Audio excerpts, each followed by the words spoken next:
کبھی کبھی بس اللہ اور ہم ہی جانتے ہیں کہ ہم پر کیا بیت رہی ہوتی ہے۔ حضرت علی رضی اللہ تعالیٰ عنہ نے فرمایا، انسان کا اپنے دشمن سے انتقام کا سب سے اچھا طریقہ یہ ہے کہ وہ اپنی خوبیوں میں اضافہ کرے۔ رسول اللہ صلی اللہ علیہ وآلہ وسلم سے پوچھا گیا، سب سے افضل انسان کون ہے؟ آپ صلی اللہ علیہ وآلہ وسلم نے فرمایا، ہر وہ شخص جو دل کا صاف اور زبان کا سچا ہو۔ رسول اللہ صلی اللہ علیہ وآلہ وسلم نے فرمایا، اللہ تعالیٰ فرماتا ہے، اے ابن آدم، جب تک تو مجھے پکارتا رہے گا، تیرے اعمال جیسے بھی ہوں میں تجھے معاف کرتا رہوں گا اور مجھے تیرے گناہوں کی کوئی پرواہ نہیں۔ زندگی میں اکثر مقامات پر میں نے جانا کہ میرے ساتھ اللہ کے سوا کوئی نہیں ہے، اور تبھی مجھے اندازہ ہوا کہ صرف اللہ کا ہونا کس قدر بہتر ہے۔ انسان کے الفاظ سب کچھ ہوتے ہیں، دل جیت بھی لیتے ہیں، دل چیر بھی دیتے ہیں۔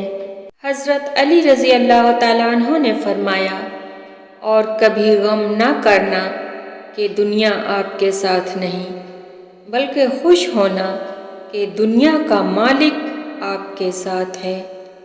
حضرت علی رضی اللہ تعالیٰ عنہ نے فرمایا، اللہ تمہاری زبان کو مانگنے کی ہمت تب دیتا ہے جب وہ تمہاری دعاؤں پر راضی ہونا چاہتا ہے۔ یہ انسان کے اپنے اختیار میں ہے، وہ اپنے دل کو دوسروں کے لیے کتنا خوبصورت بناتا ہے، چاہے تو اخلاص کے رنگوں سے بھر دے، چاہے تو حسد اور بغض سے کالا کر لے۔ حضرت علی رضی اللہ تعالیٰ عنہ نے فرمایا، جو دو گے وہی لوٹ کے آئے گا، چاہے عزت ہو یا دھوکہ۔ حضرت علی رضی اللہ تعالیٰ عنہ نے فرمایا، لوگوں کی اصلیت سامنے آ جانا بھی اللہ تعالیٰ کی بہت بڑی نعمت ہے۔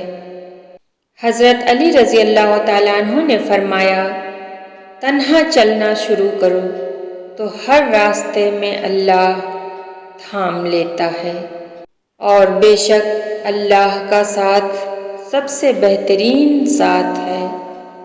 حضرت علی رضی اللہ تعالیٰ عنہ نے فرمایا، خوش قسمت ہے وہ انسان جس کے لیے کوئی روئے، مگر بدقسمت ہے وہ انسان جس کی وجہ سے کوئی روئے۔